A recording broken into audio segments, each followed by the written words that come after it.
Florida's homeowners insurance now runs about 4 times the national average. That's why people are leaving certain pockets of Southwest Florida right now. Today, I'm breaking down which areas are cooling off the most and where the smartest buyers are landing instead. Look, many on YouTube don't want to tell you this straight, but the market isn't broken. And it's not booming either. It's doing something messier and more interesting than the headlines make it sound. So, let me show you what it looks like out here right now. We've got about 19,000 active listings across Southwest Florida right now, and just in the last 7 days, almost 2,000 of those homes dropped their prices. That tells you something simple and important. Well-priced homes are still moving, but overpriced homes are sitting. So we have a pool of sellers who haven't adjusted yet, and with all of that, pending sales are still up over 14% year over year. Buyers are still out there, but they're a lot more picky these days. Another insight is that months of supply dropped from around 10 to about 7 across the region. Inventory is tightening because fewer sellers are listing, simple as that. And by the way, the spot where buyers are pivoting to right now is coming up in a few minutes. Stay with me to know all about it. Back to the market state for now. So the homes that are still sitting are the ones that are about to get hammered in this video. The older ones, the ones with insurance problems, or the condos with assessment nightmares. Today's buyer is a different animal than they were 2 years ago, right? They're patient, and they're not waiving inspections, and they're being more particular about the big ticket items. Things like the roof, the AC, the plumbing, the electrical, you know, the biggest headaches. I mean, if your home has any of that working against it, this is the market where it shows up in days on market, and that's the backdrop. Now, let's get to it. Every week, someone falls in love with a canal home in Cape Coral, they sign a contract, they walk into their lender's office ready to close, and then they see the insurance costs. That's the moment a deal falls apart in Cape Coral, specifically in the older sections with Gulf access canals. I want to be careful here, because not all of Cape Coral is the same. The newer stuff in the Northwest is doing fine, but the older Gulf access neighborhoods, the ones built in the 60s, 70s, 80s, that's where the cooling is real. And the reason is pretty simple, is the insurance math. After Hurricane Ian hit in September 2022 as a Cat 4, it cost about $117 billion in damage across the region.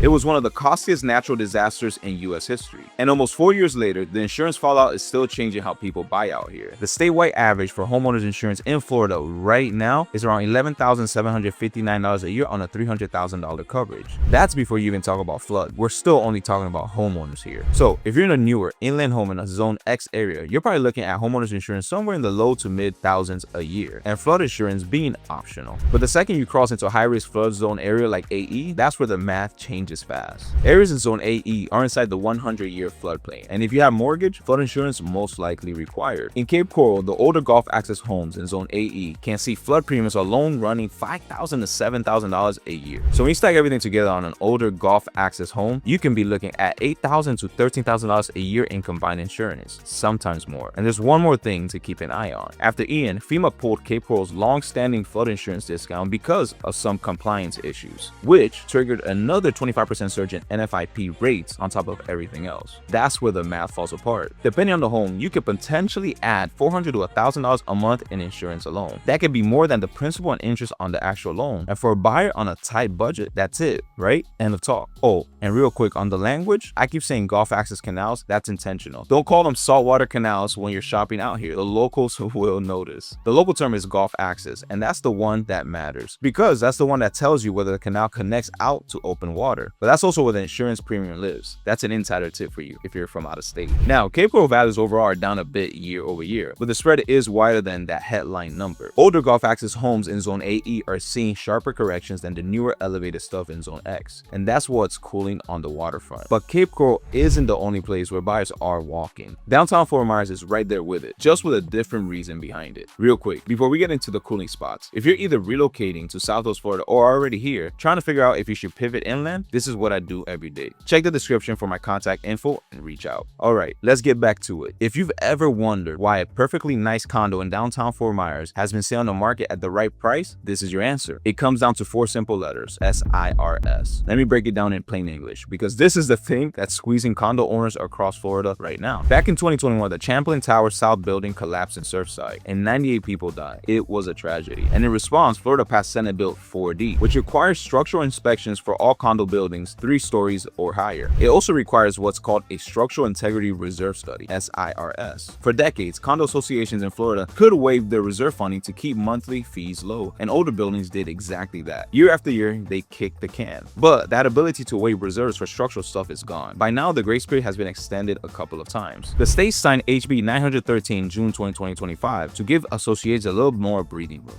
But as of January 1st, 2026, every qualifying condo in Florida has to show a fully funded SIRS budget, no exceptions. What this means is that older condo buildings in downtown Fort Myers are doing one of two things right now. They're either jacking up monthly condo fees by hundreds, sometimes thousands of dollars, or they're hitting owners with massive special assessments, which can be tens of thousands of dollars out of pocket. Some of them go, well, why not both? And they go and charge you both. But hold on onto this thought, because when we get to the people who are leaving Florida entirely, you'll see that they have a good reason to do so. Back to Fort Myers for now. Let me be clear, buyers are walking. Just look at the data. Downtown Fort Myers condos right now have a median sale price around the mid 300s, which looks fine on the surface. But the days on market part is what explains everything. The average is around 178 days to go pending, almost 6 months, guys, half a year. And that's up from about 118 days a year ago, which was already slow. That's not a healthy market. We're seeing a small number of clean buildings moving and a much bigger pool of older inventory just sitting. So look, if you're shopping for a condo right now, I'm not telling you not to buy. I'm telling you to ask the right questions though. You need to know if the building has completed its milestone structural inspection. You need to know what the SIRS study found and what percentage of reserves are funded. You need to ask about any special assessments that are pending or were recently added. And please ask what the monthly condo fee was 12 and 24 months ago, because that trend tells you everything. I mean, at the end of the day, the market value of a condo doesn't matter if the condo fees and special assessments blow up your monthly budget. If your mortgage is $1,800 a month and your condo fee is $1,400, is it really a deal? You're buying a monthly payment that could pay for a much bigger home. That's the squeeze. So waterfront's cooling, condos are cooling. So where's the action shifting to? Drive east on Colonial out of downtown Fort Myers and the whole conversation changes. You'll see the lots get bigger, the HOA letters disappear, and the insurance quotes start looking like something from a different state. This is the part I get most excited about, because the buyers leaving older Cape Coral and downtown condos aren't leaving Southwest Florida at all. They're moving to the east, going inland, and the spot I get most excited about is Lehigh Acres. Okay, full disclosure, I used to live in Lehigh. My parents still live there, and I know it like the back of my hand. I'm not here to be a poster boy for Lehigh, but this might be the most underrated area in our entire market right now. For starters, Lehigh Acres is about 96 square miles of Lee County, sitting east of Fort Myers. The whole area was mapped out into lots back in the day, with over 100,000 of them being half or quarter acre size. Huge, right? And thousands of lots are still sitting vacant, which means there's way more land per dollar than anywhere else in Lee County. Right now, the average home value out there is somewhere in the high 200s to low 300s, and homes are going pending pretty fast, about 53 days on average. And there are a few reasons why those people are choosing Lehigh to be their landing spot. First, the insurance situation is different. Most of Lehigh Acres sits at a higher elevation than the coastal areas. It's very common to find a lot in Zone X, which means flood insurance is optional. So if you're escaping a $10,000 a year combined insurance bill on an old Gulf Access home, you're potentially cutting that in half or more by moving to Lehigh Acres. That's hundreds of dollars a month back in your pocket. You can finally plan that trip you've always wanted. Second, no HOA on most of these homes. Nada.